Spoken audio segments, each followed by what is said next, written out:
Bismillahirrahmanirrahim.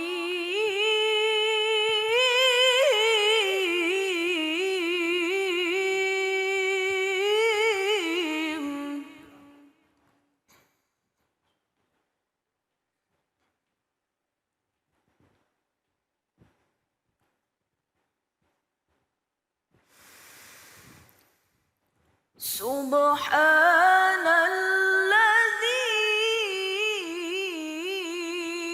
asra bi'abdihi laylan minal masjidil haram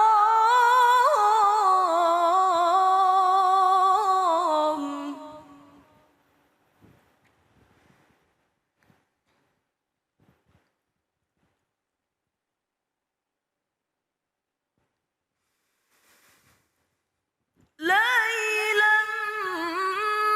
من المسجد الحرام إلى المسجد الأقصى الذي باركنا حوله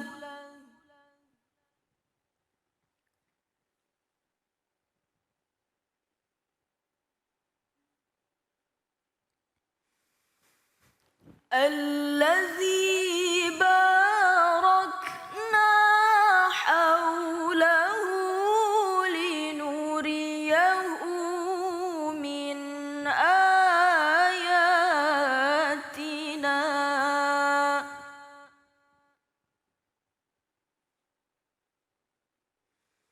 إنه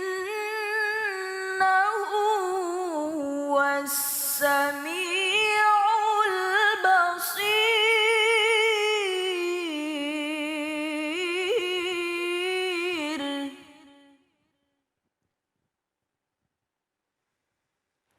إنه هو السميع البصير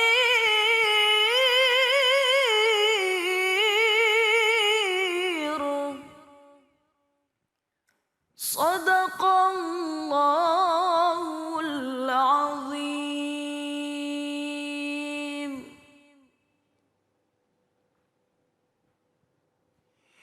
Bismillahirrahmanirrahim. Allahumma salli ala Sayyidina Muhammad wa ala ali Sayyidina Muhammad. Assalamualaikum warahmatullahi wabarakatuh.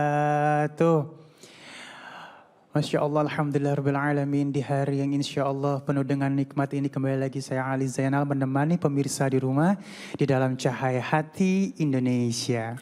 Masya Allah, Cahaya Hati Indonesia pada kesempatan kali ini kita siarkan dari studio iNews MNC Tower, Kebon Sirih, Menteng, Jakarta. Tema kita pada kesempatan kali ini adalah meningkatkan keimanan wujud peringatan Isra wa Mi'raj Nabi Allah Muhammad sallallahu alaihi wasallam.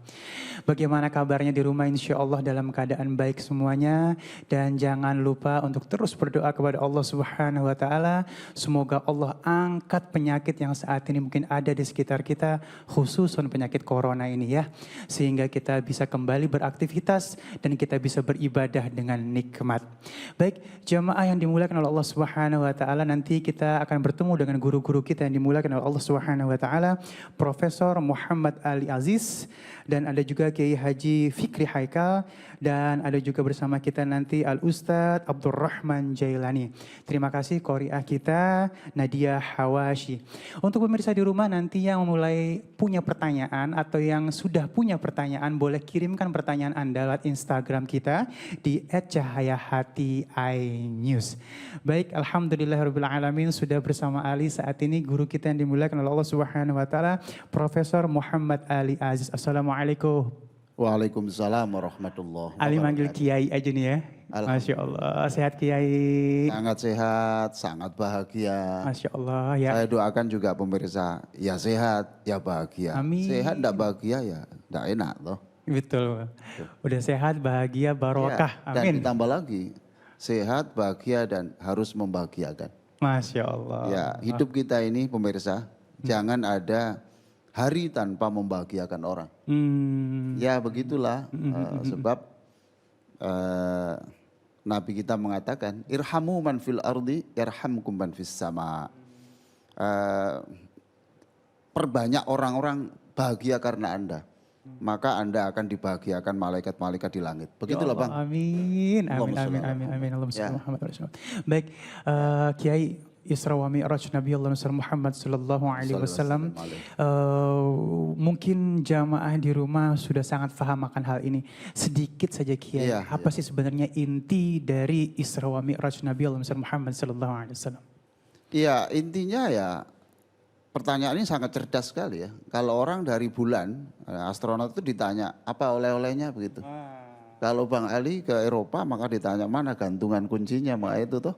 Nah, Rasulullah datang dari langit itu, yang paling penting adalah membawa satu ajaran, dan ajaran itu adalah sholat. Dan sholat itu mengapa yang diajarkan? Karena sholat adalah solusi segala-galanya. Masya Allah. Ya baik jamaah yang dimuliakan oleh Allah Subhanahu wa taala, salat 5 waktu sebagai penyelamat hidup. Silakan Kiai. Ya, Assalamualaikum warahmatullahi wabarakatuh. Alhamdulillah wassalatu wassalamu ala Rasulillah wa ala alihi wa sahbihi mawala. Amma ba'du. Pemirsa yang sangat saya cintai, tadi saya sebut ketika saya ditanya oleh Bang Ali, dan saya senang sekali pada kesempatan ini saya telah mendengarkan Al-Quran yang dibaca dengan sangat cantik oleh Nadia Hawashi ini, yang menceritakan tentang perjalanan hamba Allah. Jadi subhanalladzi asra bi'abdihi, itu cara Allah memanggil nabinya itu dengan nama yang sangat khas ya, dengan nama hambaku itu yang saya cintai. Tadi saya katakan bahwa sholat adalah menjadi solusi kehidupan. Solusi bukan berarti secara material. Kalau Umar bin Khattab dulu pernah susah ya bagaimana strategi pengembangan wilayah, maka saat itu inspirasi strategi untuk pengembangan wilayah itu diperoleh ketika Umar bin Khattab itu dalam posisi sholat. Rasulullah sendiri setiap ada masalah seringkali dan selalu tidak bertanya kepada orang, tidak mencari solusi pada orang, tetapi mencari solusinya adalah lewat sholat ini. Seperti sekarang ini, hari-hari ini saya kira manusia butuh solusi ini. Banyak orang yang ketakutan. Ada yang meninggal karena virus, ada yang meninggal karena ketakutan. Nah, itu. Nah, semakin takut, semakin keropos iman orang itu. Seolah-olah Tuhan sudah tidak ada. Maka pemirsa harus beda. Anda punya Tuhan dengan tidak punya Tuhan itu beda. Orang punya Tuhan itu selalu optimis. Karena Allah itu la ta'khudhuhu sinatu wa la naum. Allah tidak pernah tidur, tidak pernah mengantuk. Al-Qayyum, Allah selalu mengurus. Allah itu Al-Hayyu yang memberi hidup. Mengapa kita dekat dengan Allah yang memberi hidup kemudian kita susah? Nah, oleh karena itu kita butuh, pemirsa ini butuh solusi akhir-akhir ini. Dan Alhamdulillah Allah menurunkan ibadah sholat ini. Nah, kebahagiaan, keselamatan itu tadi saya katakan bukan mesti secara material, bukan. Jadi kalau Anda, Bang Ali, rupanya umpamanya kekurangan uang umpamanya ya gitu. Maka ketika sholat bukan berarti langsung dompetnya terisi itu. Bukan begitu. Tetapi mindset yang benar. Kebahagiaan itu didefinisikan apa? Ketika orang sudah bisa memandang seluruh masalah itu secara positif, that is happiness. Itu bahagia. Lah sholat ini antara lain adalah bagaimana merubah, menata mindset ini menjadi orang itu semangat, optimis, berpikir positif dan seterusnya. Begitulah Bang. Iya benar banget ya. Memang ini satu poin yang harus kita ambil Ya. saat ini, apalagi media sosial bisa mempengaruhi psikologis semua orang. Betul, Ya kan? betul. Jadi pada saat ada hal positif yang dibagi, ada hal negatif juga yang masuk ke dalam sana. Betul, betul. Nah betul. ini akhirnya pada saat kita pegang media sosial seperti tadi Kiai bilang, kita tebarkan kebahagiaan. Betul. Para alim, para guru, para orang yang paham ilmu pasti menebarkan kebahagiaan dan apa positif. Yang jadi PR nih Kiai, ada juga yang akhirnya menebarkan hal yang negatif nih. Yang akhirnya lebih banyak mudah masuk yang negatif daripada yang positif pada saat kita sikapi hal-hal di media sosial. Iya lah, kita harus menyaring sebelum sharing toh. Ya kita harus berpikir. Kita ini orang beragama. Seluruh yang kita ucapkan itu harus dipertanggungjawabkan. Seluruh yang kita tulis itu harus kita pertanggungjawabkan. Oleh karena itu kita diajari toh, sebelum sholat saja kita diajari cuci tangan. Itu aja, Pak. Cuci tangan yang bersih. Kemudian kalau bisa usahakan dengan sabun. Sebab semakin bersih semakin dicintai Allah. Semakin harum semakin didekati malaikat. Karena malaikat itu suka yang harum. Iyalah itu. Lalu kita diperintahkan berkumur. Coba. Mengapa kita diperintahkan berkumur? Kalau ini ada sisa makanan, ini mengundang kuman untuk merusak ini. Coba. Masukkan air ke dalam hidung, semprotkan. Tidak ada agama yang menyuruh begini, tidak ada. Bang, tidak ada. Kemudian kita setelah itu, kemudian kita mengusap muka. Muka ini kita bersihkan, mulut kita bersihkan, mata ini kita bersihkan. Karena tangan, mulut, hidung, mata ini bagian dari pintu masuknya virus-virus itu yang sedang ditakuti dunia sekarang ini. Tidak ada agama yang memerintahkan kita disuruh sering-sering mencuci tangan, disuruh sering-sering rutin memasukkan air ke dalam hidung, kita semprotkan sehingga bulu-bulu di sini bisa berfungsi sebagai filter. Toh, paru-paru kita menjadi sehat. Jadi kita dengan wudhu saja, kita sudah memberikan kekaguman dunia. Kekaguman dunia. Insya Allah bahwa kalau kita wudhu kita benar, insya Allah kita bisa selamat dari persoalan yang kecil, yaitu persoalan virus. Saya sebut persoalan kecil sebab persoalan yang terbesar itu adalah ketika orang itu mati dalam keadaan tidak bersyahadat. Iyalah itu. Alhamdulillah min zalik. Memang kadang-kadang saat ini memang virus corona ini udah mungkin mindsetnya horor buat kita semua ya. Iya. Tapi lebih horor lagi pada saat informasi yang kita dapatkan akhirnya membuat was-was. Iyalah. Kita boleh kita memang harus usaha, tapi kita tidak boleh berlebihan. Sebab kalau kita itu takut, satu itu merusak tauhid kita. Satu. Yang kedua, takut itu membuat kepanikan dan kepanikan itu pasti itu menurunkan imunitas tubuh kita. Iyalah itu. Maka kita disuruh happy, terus kita senang.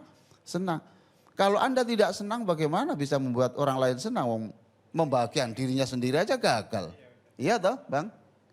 Maka kita harus bahagia, kita harus selamat sebelum kita bisa membahagiakan, menyelamatkan orang lain. Masya Allah, yuk sama-sama mulai kita ubah mindset kita happy, bahagia, meningkatkan imun. Itu yang pertama kali ya. Iya betul. Jadi kita mau minum vitamin dalam bentuk mawujud atau bentuk, tapi kalau misalnya diri kita nggak bahagia, turun juga imun kita ya. Jadi mengapa manusia itu disebut dalam Al-Quran karena disebut bashar. Bashar itu periang. Tanda orang muslim itu, kalau Anda muslim, satu, mukanya bersih. Lalu baunya harum. Baunya harum. Kalau Anda baunya tidak bagus, tidak enak, Anda diragukan sebagai umat Rasulullah. Karena Nabi itu mengajarkan keharuman. Coba betapa indahnya. Nanti kalau kita bisa melakukan kebersihan, harum, ceria, sebab muka ini mengapa ketika Rasulullah memerintahkan wudhu, itu doanya Allah maghfir li dzambi wa barik li fi rizki wa wasi' li fi dari. Itu Bang. Jadi wahai Allah ampunilah dosaku, lalu kemudian berkailah hidupku, lalu bahagiakan rumah tanggaku. Jadi muka ini bisa kalau kita cuci ya, dengan benar, wudhu dengan baik, itu nanti bisa menjadikan kita ini ceria dan keceriaan itu bagian dari sumber rezeki. Kalau Bang Ali, kalau Mbak Nadia ditakdirkan Allah nanti bisa menjadi pengusaha besar. Teman-teman dari band ini yang luar biasa. Ini kalau ditakdirkan Allah jadi pengusaha besar, merekrut orang mesti dilihat wajahnya dulu toh. Lah kalau cemberut, ini tambah bangkrut perusahaan ini toh. Nah wudhu itu mengapa rahasianya? Wudhu itu doanya adalah, wahai Allah berkailah hidupku, bahagiakan hidupku. Berarti semakin ceria, semakin banyak pintu rezeki terbuka untuk Anda. Allah, Itu rahasia sholat yang dihasilkan dalam perjalanan Rasulullah ke langit yang tertinggi itu, Sidratul Muntaha. Iya baik, sholat 5 waktu ini Masya Allah. Jadi bekal kita buat dunia menuju Kita akhirat. tidak hanya 5 waktu Bang. Iya, Wah, ditambah lagi ada sunnahnya. Sebelum 5 waktu itu ya subuh itu ada lagi Bang. Itu toh sebelum qobliyah itu ada lagi tahajud. Sebelum zuhur subhanallah. Jadi hari-hari kita itu hari yang selalu dekat dengan Allah. Dan orang yang dekat kepada Allah itu pasti hidupnya akan bahagia. Sebab Allah itu Al-Hayyu, Allah Maha Hidup. Masya Allah ya. Jadi memang ada dulu guru-guru kita para alim ulama. Kalau bisa jangan putus wudhu. Ya. Wudhunya jangan. Itu ada barokah tersendiri di dalam kita menjaga kewudhuan ya. Ya pastilah. Ya. Barokah apa? Jangan hanya pada fisiknya. Tetapi wudhu itu kemudian melahirkan kita inspirasi baru. Saya suatu hari saya diminta berbicara tentang wudhu. Inspirational wudhu di Amerika dulu. Saya pernah diminta itu. Bagaimana wudhu yang inspirasi? Saya katakan, saya yakin bahwa nanti Anda kalau wudhu itu otak Anda bagus. Mereka tanya, bagaimana itu? Ini mahasiswa dan juga pelajar tanya begitu. Saya katakan, oke, open your cap. Saya kira, silakan buka topimu. Kemudian saya katakan, wudhu. Ini usapkan di kepala ini kanan kiri menyeluruh. Itu namanya Anda memasukkan energi Tuhan ke dalam otak kanan dan otak kiri Anda. Nah itulah. Jadi ketika wudhu mengusap ini, kemudian Anda berkata, wahai Allah, pada waktu itu ada yang non muslim. Dan saya katakan, just call your God, call your Lord, katakan, panggil Allah, kemudian ya Allah saya yakin dengan mengusap otak kanan dan otak kiri saya melalui air ini, Engkau pasti Maha Kuasa menjadikan aku cerdas dan berpikir positif dan optimis. Amin ya Allah, amin. Masya Allah ya. Jaga wudhu kita dan memang ada juga guru-guru kita yang bilang bahwa wudhu the perfect maksudnya adalah hal yang paling terbaik dalam membersihkan diri. Karena kalau mandi aja belum tentu sebersih wudhu ya katanya. Betul. Kuping apa semua ya. Masya Allah ya. Baik Kiai, Masya Allah terima kasih ilmunya ya. Kita jaga sholat kita jaga wudhu kita. Dan jangan lupa terus kita berdoa ya mungkin Kiai ya. Betul. Mudah-mudahan Allah angkat penyakit ini dan cepat kita bisa kembali beraktivitas dan ibadah dengan nikmat.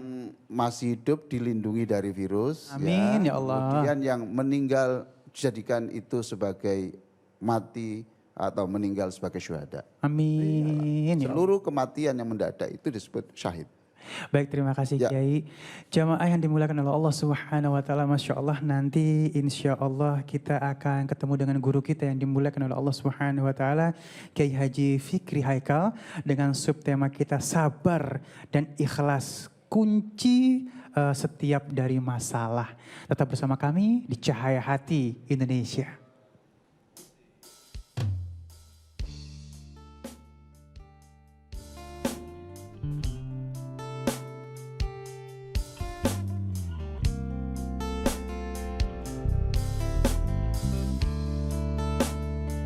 Ya Habibal Qawmi, Ya Khairal Baraya, Ya lil Jitta bil Haqqi, Rasul Hidayah, Ya Rasulullah, Ya Habiballah, Ya Rasulullah, Ya Habiballah. يوم ولادة كالبداية للهداية كالبداية يوم ولادة كالبداية للهداية. Ya Alhamdulillahirrabbilalamin, kembali lagi di Cahaya Hati Indonesia. Dan masih tema kita tentang Isra wa Mi'raj Nabi Allah Muhammad sallallahu alaihi wasallam. Insya Allah kita akan masuk ke dalam subtema kita sabar dan ikhlas, kunci setiap masalah. Sudah bersama kita guru kita yang dimuliakan oleh Allah Subhanahu wa taala, Al Ustadz Fikri Haikal. Assalamualaikum Kiai. Assalamualaikum warahmatullahi wabarakatuh. Masya Allah, boleh langsung nih Kiai, seperti apa sih latar belakang dari Isra wa Mi'raj Nabi Muhammad sallallahu alaihi wasallam ini? Assalamualaikum warahmatullahi wabarakatuh. Bismillah walhamdulillah wassalatu wassalamu ala rasulillah Sayyidina Muhammad ibn Abdillah wa ala alihi wa sahbihi wa mawalah, amma ba'du. Para ulama, para kiai, para habaib, para asatiz dan asatizah, Bapak Ibu, saudara-saudara kaum muslimin di mana saja Anda berada. Sejarah mencatat bahwa 1 tahun sebelum Nabi hijrah terjadi peristiwa Isra dan Mi'raj. Yang melatar belakangi adalah ulama sepakat bahwa tahun-tahun itu disebut dengan Amul Huzni, tahun kesedihan. Kurang ngajarnya kaum kafir Quraisy merintangi dakwah yang dilakukan oleh baginda Nabi. Ejekan, hinaan, bulian, cacian, sampai kepada penyiksaan zahir.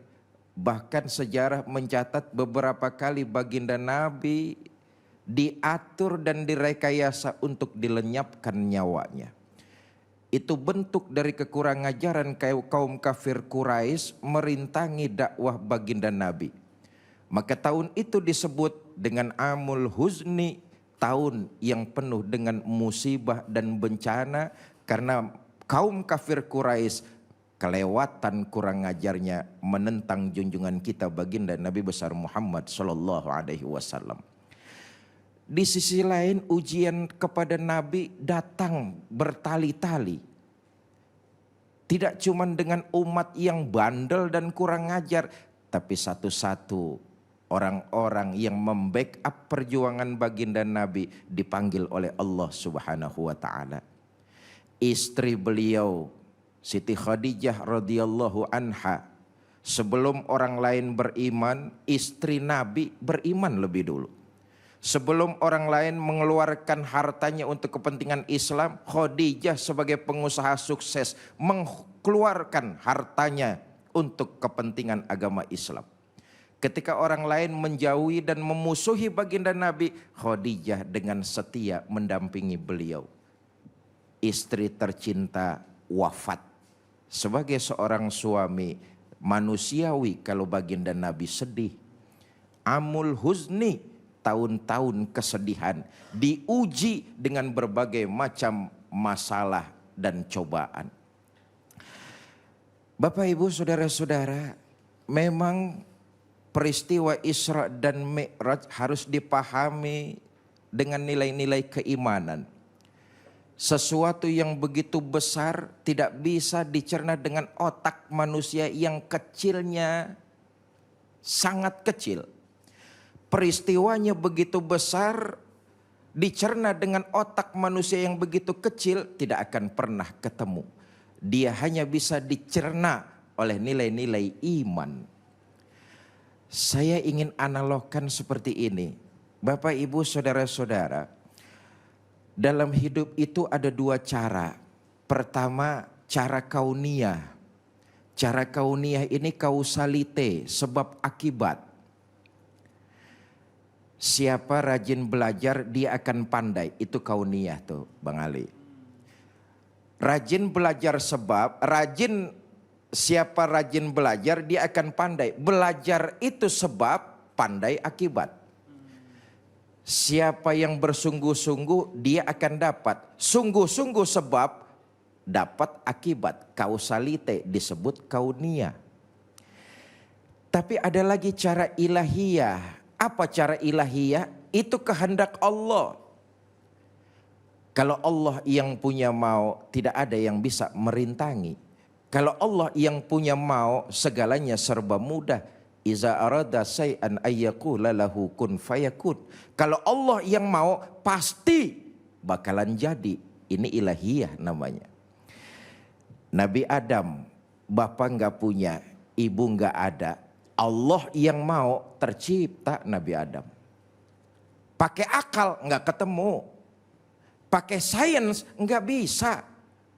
Caranya ilahiyah. Siti Maryam, suami nggak ada. Allah mau, ilahiyah nih. Allah yang mau Siti Maryam hamil melahirkan Nabi Isa alaihi salam. Nggak bisa diriset. Karena ini cara ilahiyah, kemauan Allah. Siti Maryam nggak punya suami, Allah mau hamil melahirkan Nabi Isa. Sayang 1000 sayang, sekarang banyak perempuan yang juga yang nggak mau kalah sama Siti Maryam. Karena itu Isra dan Mi'raj merupakan ilahiyah, kemauan Allah. Ayatnya tadi sudah dibacakan oleh qari'ah kita. Subhanallazi asra bi abdihi. Nabi itu diberangkatkan, bukan berangkat sendiri. Kalau diberangkatkan terima jadi. Ada yang mau. Siapa yang mau? Allah subhanahu wa ta'ala. Nabi terima beres. Dari Mekah ke Yerusalem. Naik ke langit pertama. Sampai ke Sidratil Muntaha. Menerima perintah sholat 5 waktu. Kembali lagi ke Mekah. Ditempuh dalam waktu 1/3 malam. Allah yang mau, ilahiyah. Bapak Ibu, saudara-saudara kaum muslimin yang saya cintai. Di awal tadi saya katakan ketika Nabi mengalami berbagai macam musibah, ujian, rintangan dan tantangan, beliau sabar menjalani itu semua. Dicaci, dihina, dikucilkan, diisolasi oleh kaum kafir Quraisy Mekah. Tidak boleh berdagang, tidak boleh melakukan perniagaan, dibuli habis-habisan, disiksa, bahkan diancam dengan berbagai macam pembunuhan. Orang-orang yang dicintai baginda Nabi satu-satu pergi meninggalkan beliau, wafat dipanggil Allah. Tapi semua dijalani baginda Nabi dengan sabar dan ikhlas. Yang ingin saya garis bawahi adalah sabar akan membuahkan kebahagiaan. Sabar akan mendatangkan hasil yang maksimal. Di balik kesabaran akan mendapat piagam penghargaan dari Allah Subhanahu wa ta'ala. Karena itu belakangan ini sebagai sebuah bangsa kita juga sedang diuji dengan masalah yang juga sangat berat, yaitu penyebaran virus corona yang ini sudah menjadi pandemik dunia. Virus ini penyebarannya begitu masif, hampir kurang lebih 187 negara sudah terpapar oleh virus tersebut. Bercermin dari sejarah perjalanan baginda Nabi menghadapi musibah, beliau sabar dan ikhlas. Sekarang bagaimana kita umat Islam di Indonesia menghadapi musibah? Sabar dan ikhlas tentunya. Saudara, sabar di sini bukan berarti kita rakyat Indonesia diem, ayem-ayem, delohom, tidak ada ikhtiar sama sekali. Karena itu sekarang momennya kita bangsa Indonesia bahkan dunia untuk bersatu padu melawan virus corona ini. Bagaimana caranya? Agama sudah memberikan tuntunan atiullah wa atiur rasul wa ulil amri minkum. Taatlah kamu kepada Allah dan Rasulnya. Jalankan agama dengan totalitas. Kemudian taatlah kamu dengan pemimpin-pemimpin kamu selama mereka tidak bermaksiat kepada Allah Subhanahu wa ta'ala. Sekarang ini pemerintah kita bukan cuma sekedar pemerintah. Pemerintah sudah mengeluarkan apa yang disebut social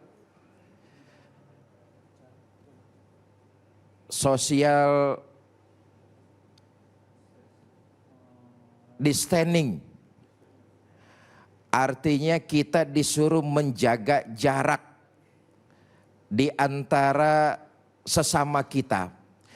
Pemerintah sudah mengeluarkan berbagai macam peraturan untuk mencegah penularan ini agar tidak lagi masif. Ini bukan cuma sekedar tugas pemerintah. Ini semua adalah musibah kita bersama, diperlukan kesadaran. Nah ini lagi-lagi, sabar itu merupakan ikhtiar. Di antara ikhtiar kita, kita rakyat, kita masyarakat, kita warga, dengan sabar itu artinya ikhtiar, memunculkan kesadaran untuk memproteksi diri.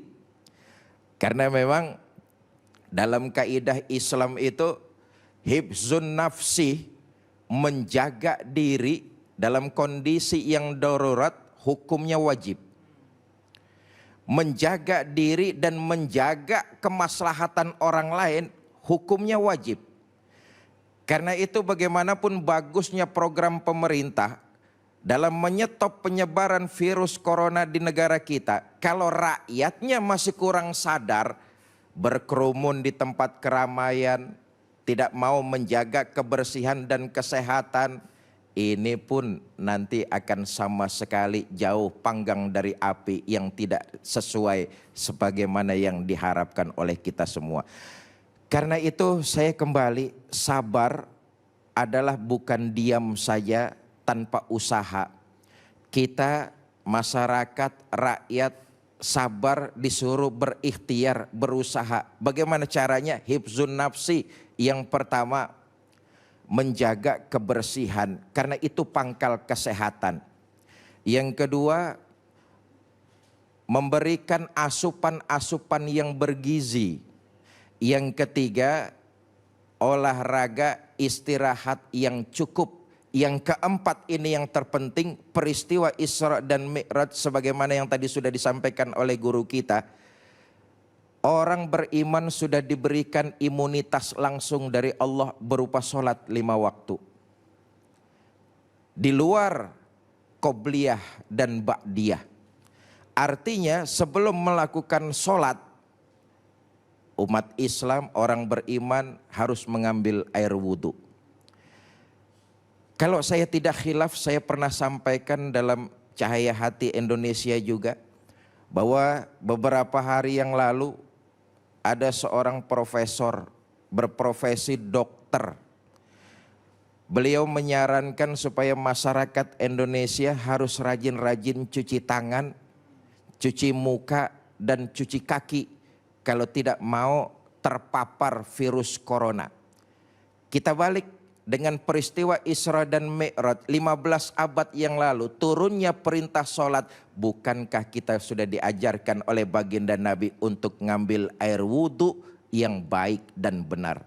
Kalau itu kita jalankan, imunitas dari Allah langsung kepada orang-orang yang beriman. Wallahu a'lam bishawab. Gitu kira-kira Bang Ali. Masya Allah ya, jadi emang kita tuh udah diajarkan bersih ya. Ya. Dan memang tadi aku agak menggarisbawahi apa yang disampaikan oleh Kiai. Ya. Di mana pada saat pemimpin kita sudah memberikan ultimatum, ada mudorot, ada segala macam. Terus kita masih merasa ponggah gitu ya. Ah enggak, aneh mau jalan begini, aneh mau gitu, aneh masih mau kumpul. Nah, ini akhirnya tidak akan tersampaikan nih Guru. Ini mungkin boleh gak sih Guru sedikit ya di sounding, hati-hati ini karena antara riak, takutnya jadi riak ya. Betul. Jadi sementara sudah ada peringatan gitu Guru. Ya. Dalam kesempatan ini juga saya menghimbau kepada saudara-saudara saya sebangsa dan setanah air. Sudah ada imbauan langsung dari pemerintah kita menjaga keselamatan jiwa kita, menjaga keselamatan jiwa saudara-saudara kita, itu hukumnya wajib. Karena itu peraturan sudah dibuat selama 2 pekan ke depan untuk mengisolasi diri di rumah. Lakukan itu, hindari interaksi, jangan keluar kalau tidak butuh sama sekali. Karena memang sekarang kondisinya sudah masuk pada kondisi yang darurat. Kalau tidak ada keperluan yang mendesak, sebaiknya di rumah saja. Toh banyak hal yang bisa kita, ini bagian dari ikhtiar lagi, orang sabar. Banyak yang kita bisa lakukan di rumah. Ibadah tentu tidak boleh putus. Karena orang beriman dengan ibadah dia akan tambah semangatnya. Dan yang terpenting adalah menjaga hubungan dengan keluarga. itu yang mungkin selama ini kita berpikir kurang terlalu memperhatikan. Semua apa yang Allah berikan tentu ada hikmah di balik itu. Saya menghimbau mari kita taati apa yang sudah dikeluarkan imbauan-imbauan oleh pemerintah kita. Kalau kita taati, ini diperlukan peran serta kita semua bergandengan tangan. Kita taati itu, kita patuhi itu dengan berdiam di rumah. Berdiam dalam artian melakukan aktivitas baik ibadah dan segala macam di rumah. Insya Allah penyebaran virus corona di Indonesia akan cepat teratasi. Amin ya Allah ya, amin ya Allah. Ya mudah-mudahan teratasi dan terputuskan dan Allah angkat ya. Masya Allah, ini banyak sekali orang yang bilang ya Allah bentar lagi mau Ramadan. Mudah-mudahan Ramadan sebelum Ramadan sudah selesai urusan ini. Amin ya Rabbal Alamin. Baik jamaah yang dimuliakan Allah Subhanahu Wa Taala. Alhamdulillah tadi kita sudah mendapatkan ilmu yang sangat luar biasa. Mudah-mudahan barakah buat kita. Dan nanti kita akan ketemu dengan guru kita yang dimuliakan oleh Allah Subhanahu Wa Taala, Al Ustadz Abdul Rahman Jailani, dengan subtema kita ajarkan makna Isra wa Mi'raj kepada anak-anak kita. Tetap bersama kami di Cahaya Hati Indonesia.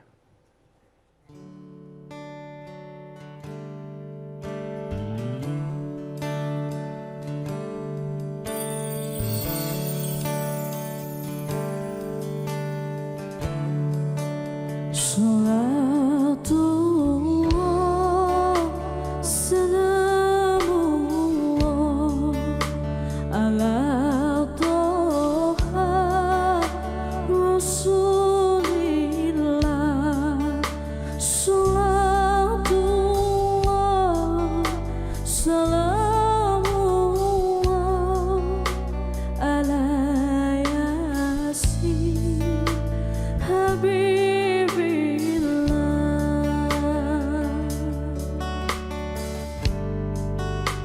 Tawassalna bibismillah wa bil hadi A'udzu billahi minasy syaithanir rajim.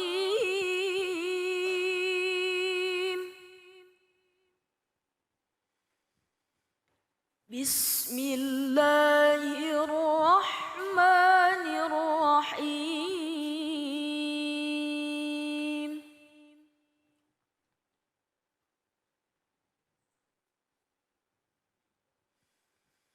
Afatumarunahu ala ma yara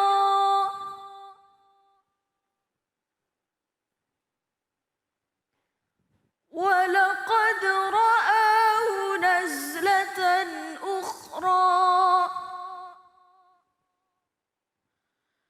'inda sidratil muntaha.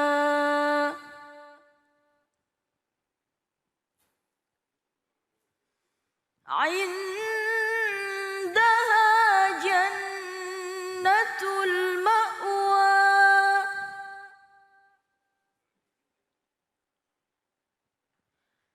إذ يغشى السدرة ما يغشى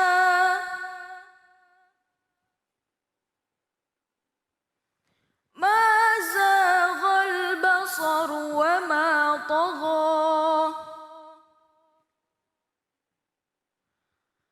لقد رأى من آيات ربه الكبرى صدق الله العظيم.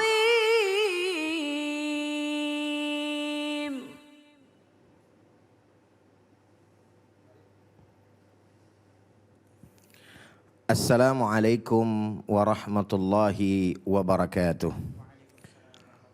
Hamdan wa syukran lillah wassalatu wassalamu ala Rasulillah wa ala alihi wa sahbihi wa man walah wa la hawla wa la quwata illa billah, amma ba'd. Setelah puji dan syukur hanya untuk Allah, salawat dan salam senantiasa tercurah terlimpah kepada junjungan kita baginda Nabi besar Muhammad sallallahu alaihi wasallam. Begitu pula kepada para keluarga, para sahabat, dan insya Allah untuk kita semua selaku umatnya. Para pemirsa Cahaya Hati Indonesia iNews dimanapun Anda berada, semoga Allah Subhanahu wa Ta'ala senantiasa menjaga kita baik lahir maupun batin. Dan semoga Allah Subhanahu wa Ta'ala senantiasa menjadikan kita hamba-hambanya yang bertakwa dan taat kepadanya. Amin ya Allah ya Rabbal Alamin. Dalam peristiwa Isra dan Mi'raj, Allah Subhanahu wa Ta'ala memerintahkan kepada kita sebagai salah satu inti dari makna yang ada di dalam Isra Mi'raj tersebut tidak lain dan tidak bukan adalah ibadah salat, di mana Allah Subhanahu wa Ta'ala memerintahkan kepada kita untuk melakukan ibadah kepadanya dalam bentuk ibadah salat ini 5 kali dalam sehari. Sebagaimana yang sama kita ketahui pula bahwa tidak ada yang diturunkan oleh Allah, yang diperintahkan oleh Allah dari segala apapun yang disyariatkan, kecuali Allah Subhanahu wa Ta'ala pasti memberikan daripada hikmah dan makna di dalamnya. Tidak terkecuali dengan ibadah salat, di mana ibadah salat ini sangat luar biasa, berbeda dengan ibadah-ibadah yang lainnya. Kenapa sama kita katakan sedemikian rupa? Karena ketika kita berbicara tentang ibadah-ibadah yang lain selain ibadah salat, Allah tidak mengundang secara langsung baginda kita Nabi besar Muhammad sallallahu alaihi wasallam. Allah Subhanahu wa Ta'ala hanya memberikan perintah tersebut kepada malaikat Jibril alaihi salatu wassalam, lalu kemudian turun kepada kita punya Nabi, setelah itu menyampaikan perintah Allah. Hajikah itu? Zakatkah itu? Bahkan yang lainnya. Tapi ketika ibadah salat, Allah perintahkan secara langsung malaikat Jibril untuk menjemput baginda Nabi besar Muhammad SAW. Disinilah kemuliaan daripada ibadah salat. Oleh karenanya yang namanya salat itu merupakan tiang agama. As-salatu imaduddin, faman aqamaha faqad aqamaddin, wa man tarakaha faqad hadamaddin. Saudara hadirin yang sama dirahmati oleh Allah Subhanahu wa Ta'ala, salat itu merupakan tiang agama. Apabila kemudian kita melaksanakan, mendawamkan, mendirikan daripada ibadah salat, bahasanya Bang Ali, aqama, yaitu mendirikan, artinya supaya didawamkan terus menerus tanpa henti, bahkan sampai ajal menjemput. Subhanallah. Inilah kemudian makna daripada aqama. Oleh karena itu, ibadah-ibadah yang lain mungkin bisa jadi libur karena sebab-sebab tertentu. Tetapi ibadah salat walaupun ada rukhsah di dalamnya, sampai kita sakit pun bagaimana kondisinya, itu wajib tetap dilaksanakan. Dari berdiri, tidak sanggup berdiri duduk, tidak duduk kemudian tidur, tidur dengan isyarat, isyarat nggak bisa, baru mati namanya Bang Ali. Ini bagaimana kemudian Allah Subhanahu wa Ta'ala menjadikan bahwasannya salat itu merupakan tiang daripada agama. Siapa orang yang kemudian melaksanakannya, maka dia telah melaksanakan dan telah mendirikan daripada tiang agama tersebut. Siapa orang yang kemudian meninggalkan daripada salat tersebut, maka sungguh dia telah menghancurkan daripada tiang agama. Salat sebagai sebuah ciri dan identitas pula bagi seorang muslim. Kenapa? Karena Nabi besar Muhammad SAW menyampaikan dalam salah satu sabdanya, al-farqu bainal kafir wal mu'min illa tarkus salah. Perbedaan orang-orang yang beriman dan juga bukan orang-orang yang beriman adalah di dalam ibadah salat. Salat dilakukan setiap waktu, setiap hari, Sehingga ini menjadi identitas bagi orang-orang yang beriman kepada Allah Subhanahu wa taala. Dan seyogianya serta seharusnya bagi kita orang-orang yang beriman mampu menangkap daripada makna dan mengajarkan kepada generasi-generasi muda, anak cucu keturunan kita, apa makna yang paling ada di dalam ibadah sholat tersebut dari sekian banyak daripada makna-makna yang tersirat oleh Allah Subhanahu wa taala yang diberikan di dalam ibadah sholat tersebut. Ibadah Allah. Maka saudara hadirin jamaah yang sama dirahmati dan dimuliakan oleh Allah Subhanahu wa taala, para pemirsa dimanapun antum berada, bahwa salah satu daripada makna salat yang mesti sama kita ketahui adalah tentang bagaimana kita merupakan hamba Allah Subhanahu wa taala. Maksudnya bagaimana Ustaz? Artinya bukan hanya sekedar memahami bahwa kita hamba selesai, tapi betul-betul merasakan bagaimana kita sebagai seorang hamba yang tidak mempunyai daripada kemuliaan apapun di hadapan Allah Subhanahu wa taala. Maka di dalam sholat ada ruku namanya. Di mana ruku ini tidak boleh kemudian kita lakukan kecuali hanya kepada Allah Subhanahu wa taala. Pembungkukan badan kita tidak boleh kita lakukan selaku orang Islam, selaku orang-orang yang beriman kecuali hanya kepada Allah Subhanahu wa taala. Karena kita yakin bahwa Allah Subhanahu wa taala yang maha tinggi, sedangkan kita adalah manusia dan hambanya yang rendah. Saudara hadirin sama dirahmati oleh Allah Subhanahu wa taala. Coba kita lihat. Kita membungkuk kepada Allah Subhanahu wa taala. Ya Allah, ini kita siapa? Selesai kita ruku, Allah suruh kembali kita sujud engkau. Wajah kita yang luar biasa, mulia, dipandang oleh orang lain, dihormati oleh orang lain. Allah taala suruh sungkurkan wajah kita ke tanah. Seakan-akan Allah memberitahu kepada kita, engkau itu siapa? Engkau hambaku yang kecil. Tidak punya kemuliaan. Hanya Allah Subhanahu wa taala yang memberikan daripada kemuliaan. Lalu apa yang pantas kita sombongkan di hadapan Allah Subhanahu wa taala, ibadah Allah? Wajah yang mulia ini tersungkur dan nempel di tanah. Jidat kita luar biasa. Ketika seseorang mengatakan, oh Bapak, oh Kiai, oh siapapun kita. Tapi di hadapan Allah Subhanahu wa taala kita tidak mempunyai arti apa-apa kecuali kita taat kepada Allah Subhanahu wa taala, ibadah Allah.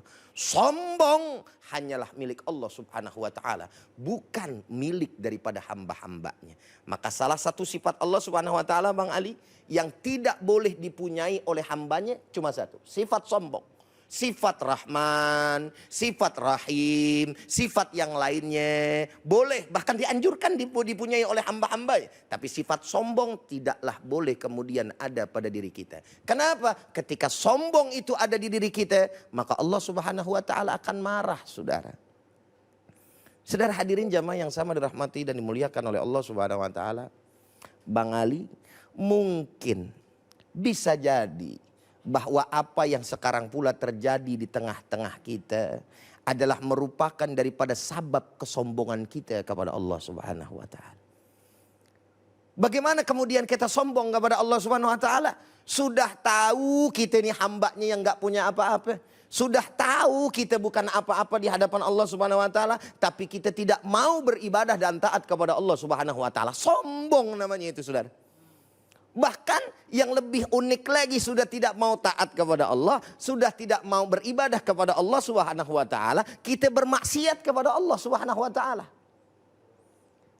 Sedangkan Allah Subhanahu wa taala mengatakan, aku akan memberikan keamanan, aku akan memberikan keberkahan, aku akan memberikan daripada berbagai macam rahmatku ketika engkau bertakwa dan beriman kepadaku serta tidak sombong.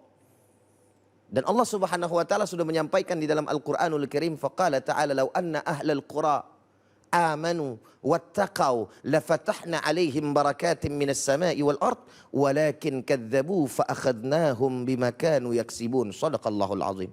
Seandainya satu negeri, kata Allah Subhanahu wa taala, mereka beriman, bertakwa kepada Allah, lafatahna 'alaihim barakatin minas sama'i wal ard. Allah gunakan dengan huruf lamut tauqid sebagai sebuah penguat. La fatahna alaihim, pasti kami akan bukakan pintu keberkahan demi keberkahan kepada mereka, kata Allah. Minas sama'i wal ard walakin kadzabu. Baik dari langit maupun dari bumi. Akan tetapi sayang 1000 sayang. Sayang 1.000.000 sayang. Mereka berdusta kepadaku, kata Allah subhanahu wa ta'ala.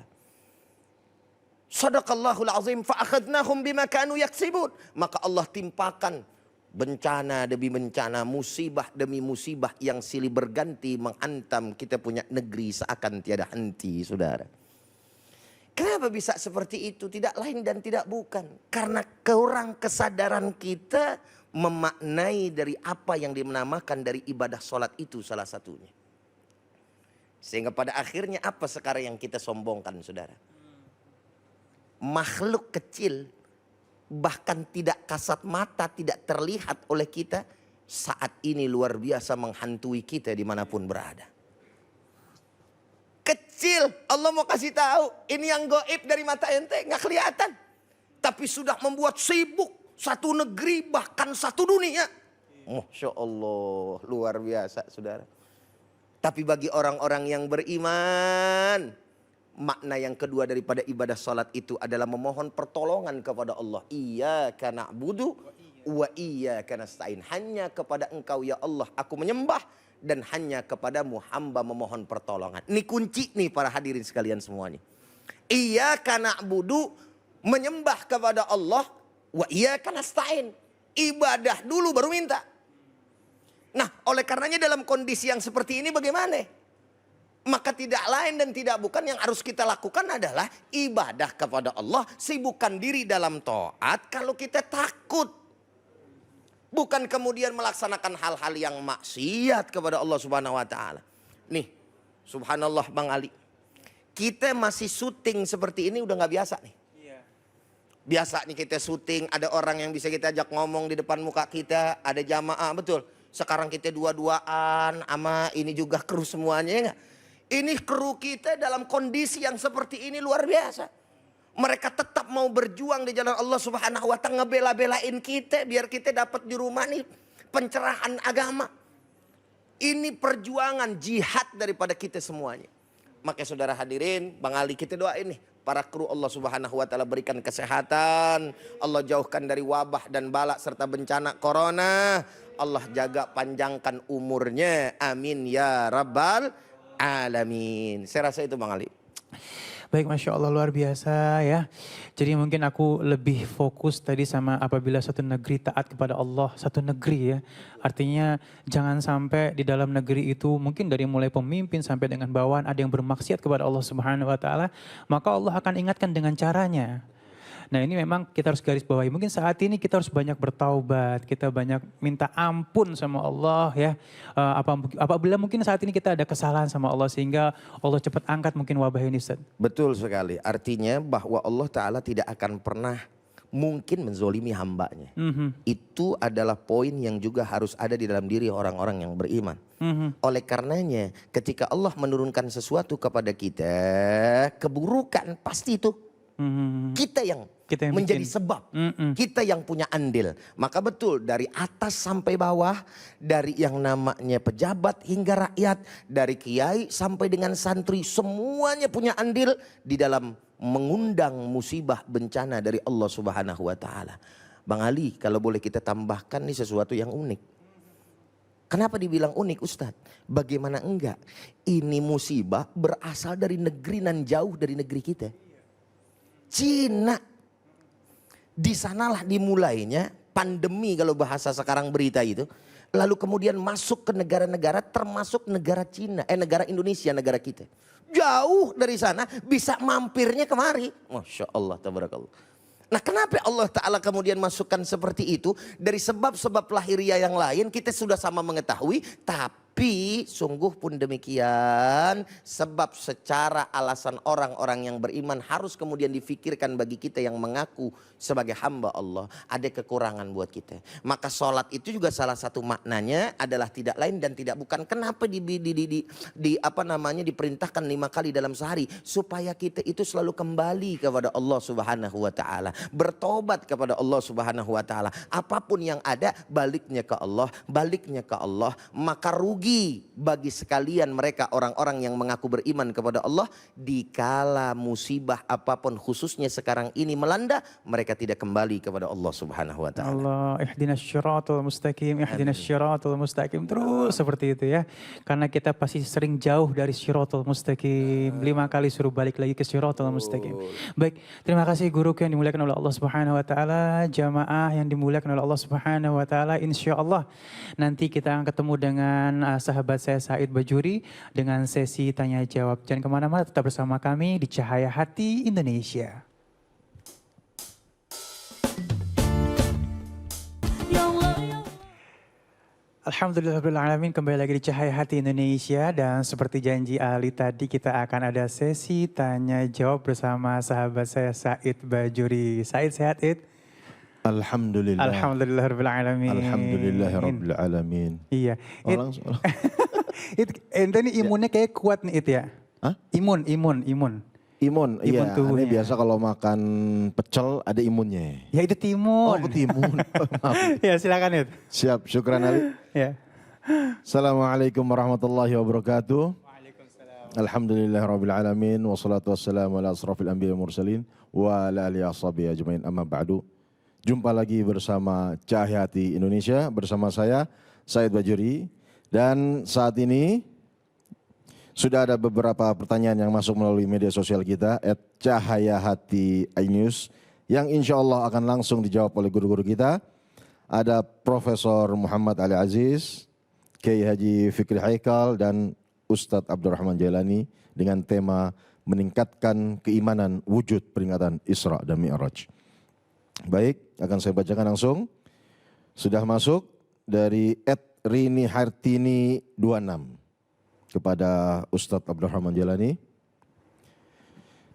Saya suka membaca cerita tentang kisah di zaman Rasulullah, tapi ada pertanyaan-pertanyaan ajaib dari anak saya yang sering saya bingung menjelaskannya, lalu mengahlikannya. Apakah itu dapat membuat anak saya tidak yakin dengan sejarah Islam? Tafadhal Ustaz. Iya, baik para pemirsa yang saya merahmati oleh Allah Subhanahu wa taala. Ini pertanyaan-pertanyaan yang mungkin sedikit menggelitik sebetulnya gitu ya. Sebenarnya bukan berkaitan pula dengan hukum, tapi bagaimana cara menyikapi kita sebagai orang tua. Iya. Tapi ini menjadi sebuah pertanda bahwa sebetulnya kita itu sebagai seorang ibu haruslah kemudian mempunyai kualitas keilmuan juga yang mumpuni.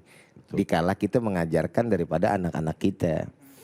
Dan itu memang sudah disampaikan oleh syariat, oleh Islam bahwa dikatakan al-ummu madrasatul ula li auladiha, bahwa ibu itu merupakan salah satu daripada faktor pendidikan yang utama gitu kan bagi anak-anaknya. Itu yang pertama. Jadi ini satu menjadi sebuah teguran untuk kita seorang ibu agar kemudian kita lebih harus mempunyai kualitas lagi di dalam ilmu agama sehingga ketika anak tersebut bertanya maka kita nggak keder.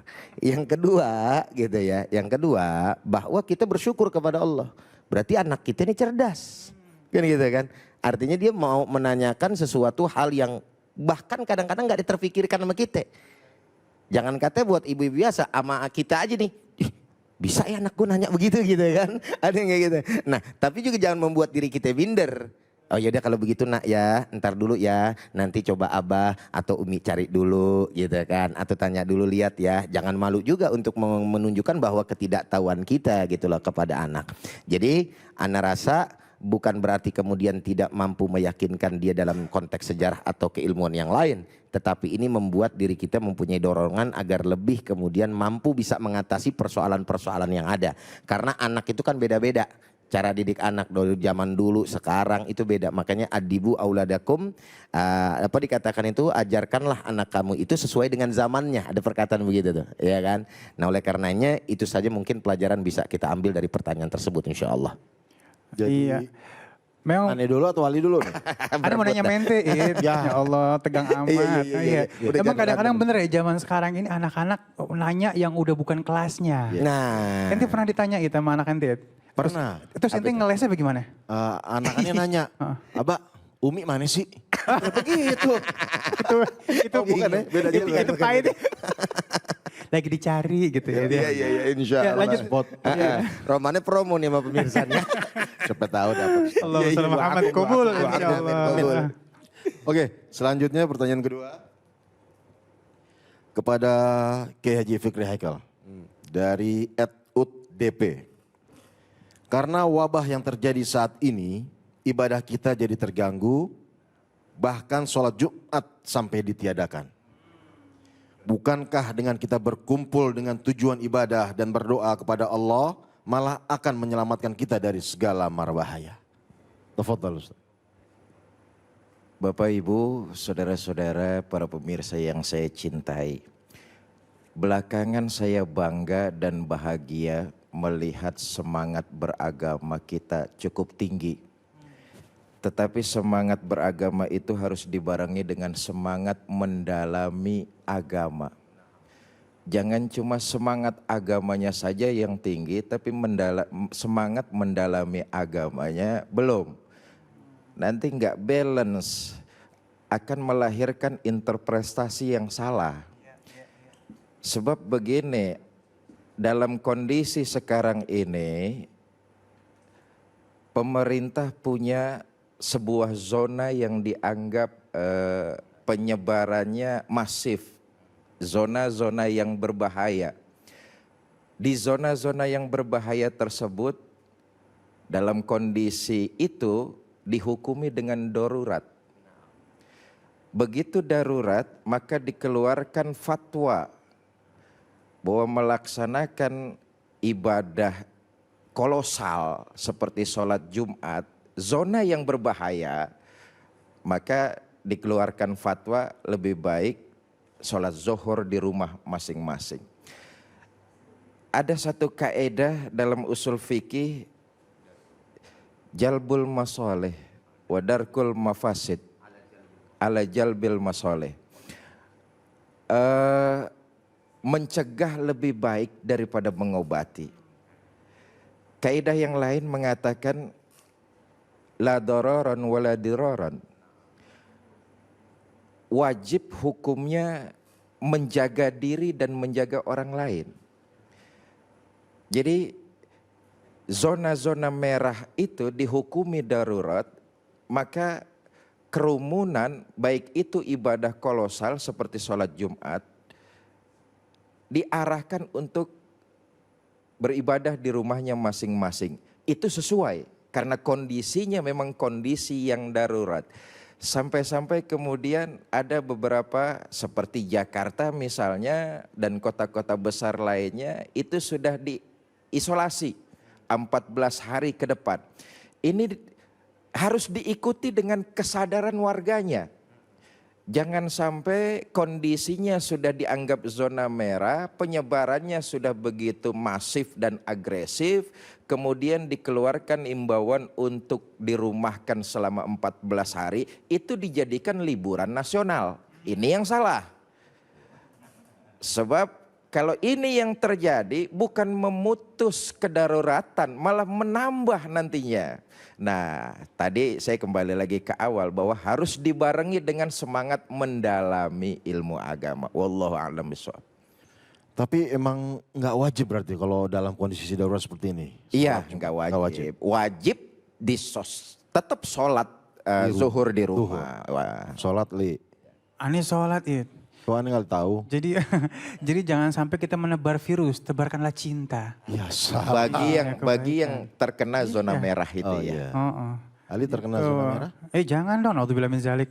Enggak, Iya, belum. jangan sampai Belum, ya. belum ya? Jangan. Oh jangan, Iya. insya Allah enggak. Ya, amin ya Allah. Amin, amin. Amin, amin. Oke, selanjutnya mungkin ada pertanyaan dari teman-teman? Nggak ada? Oke. Oh ada. Oh silakan Fadol. Sebutin nama dan kepada siapa.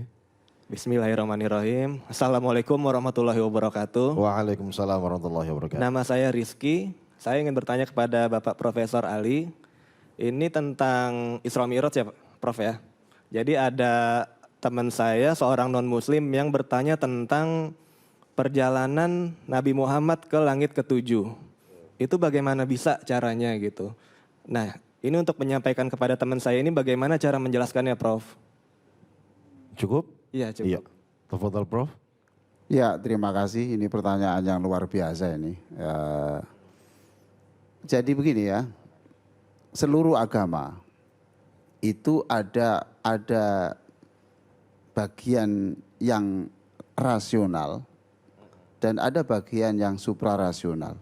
Itu seluruh agama. Ada yang komponen rasional, ada yang bukan irasional toh, tapi suprarasional, tak terjangkau. Nah, seluruh ilmuwan Islam ini mengatakan bahwa Isra Mi'raj ini bagian daripada wilayah faith.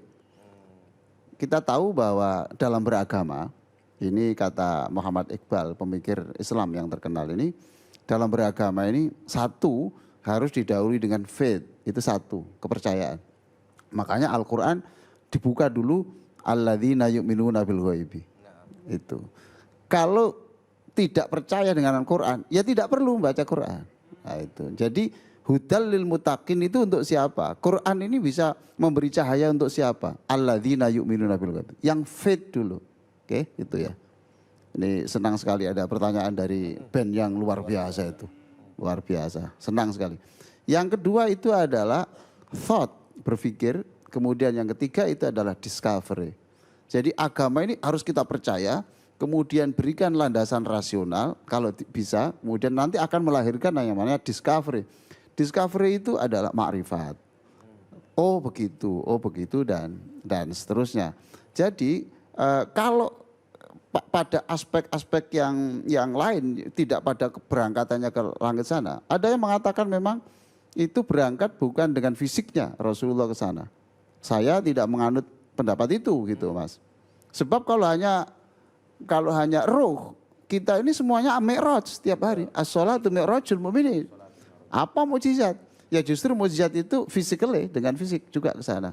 Lah bagaimana menjelaskannya?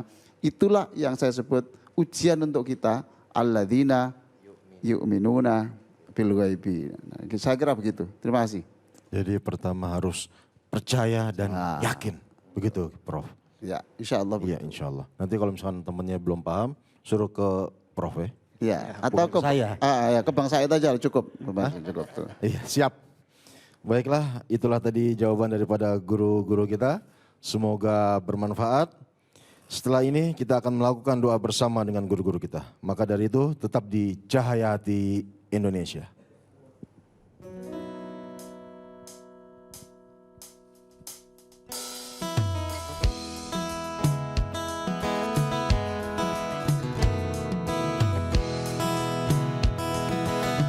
Ya Rabbi bil Mustafa,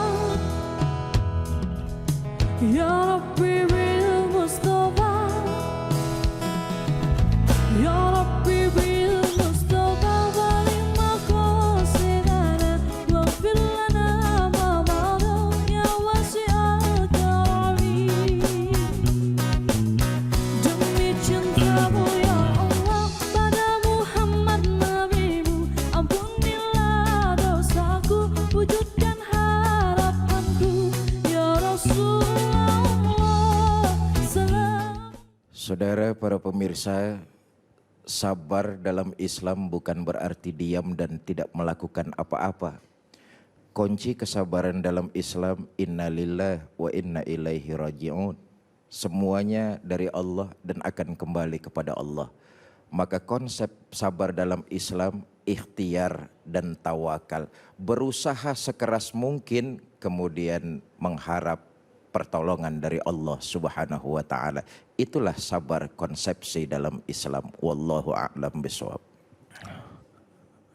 Para pemirsa sekalian yang sama dirahmati dan dimuliakan oleh Allah Subhanahu wa taala, setiap musibah yang datang kepada kita itu pasti mempunyai sebab yang didatangkan oleh kita sendiri sebagai hambanya. Karena Allah Subhanahu wa taala tidak akan pernah mungkin untuk menzolimi daripada hamba-hambanya. Yang kedua, bisa jadi bahwa teguran ini mungkin merupakan salah satu teguran kenapa negeri-negeri Islam tersebut juga banyak dilanda daripada musibah tersebut? Karena selama ini kita mungkin diam akan kezoliman-kezoliman yang ada pada saudara-saudara kita di negeri yang lain.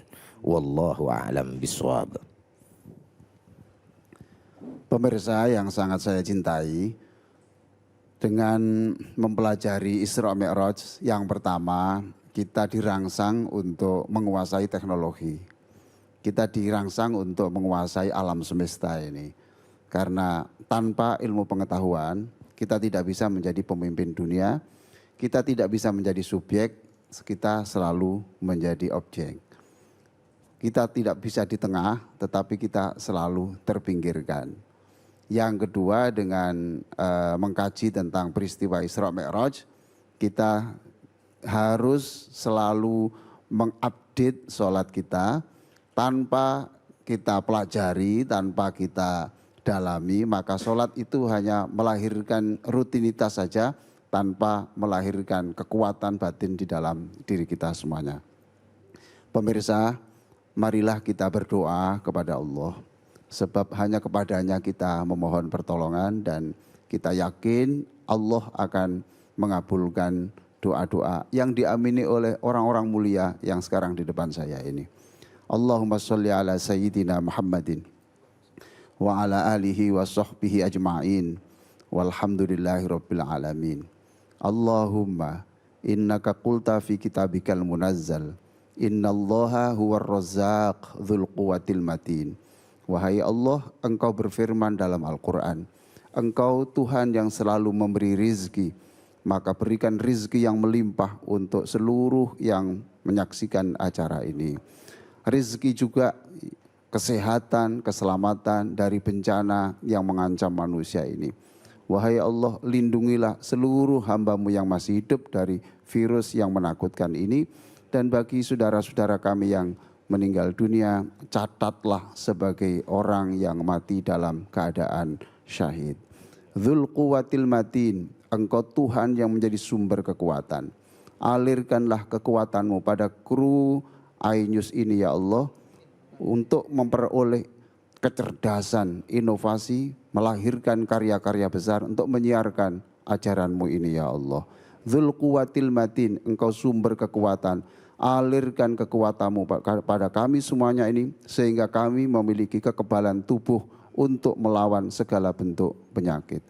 Allahumma ja'al ayyamana ayyama Rasulillah. Wahai Allah, jadikan setiap hari kami hari yang selalu mendapatkan petunjuk-Mu, kekuatan dari-Mu, dan hari yang selalu merasa didampingi Rasulullah. Walayalana layala Rasulillah, jadikan malam-malam kami malam yang sangat indah karena mencium bau harumnya Rasulullah. Ya Allah, jadikan seluruh yang ada di tempat ini, di studio ini, dan juga di manapun yang mengamini doa ini bisa reuni kembali bersama Rasulullah di surga. Rabbana atina fid dunya hasanah wa fil akhirati hasanah wa qina adzabannar walhamdulillahi rabbil alamin. Alhamdulillahirrahmanirrahim. Selesai sudah rangkaian acara pada kesempatan kali ini. Terima kasih pada guru-guru kita yang dimuliakan oleh Allah Subhanahu wa taala. Profesor Muhammad Ali Aziz, Kiai Haji Fikri Haikal, Ustadz Abdurrahman Jailani, dan terima kasih juga untuk qari'ah kita Nadia Hawashi. Saya Ali Zainal Dan saya Said Bajuri beserta kru yang bertugas mengucapkan sampai jumpa di Cahayati Indonesia selanjutnya. Assalamualaikum warahmatullahi wabarakatuh.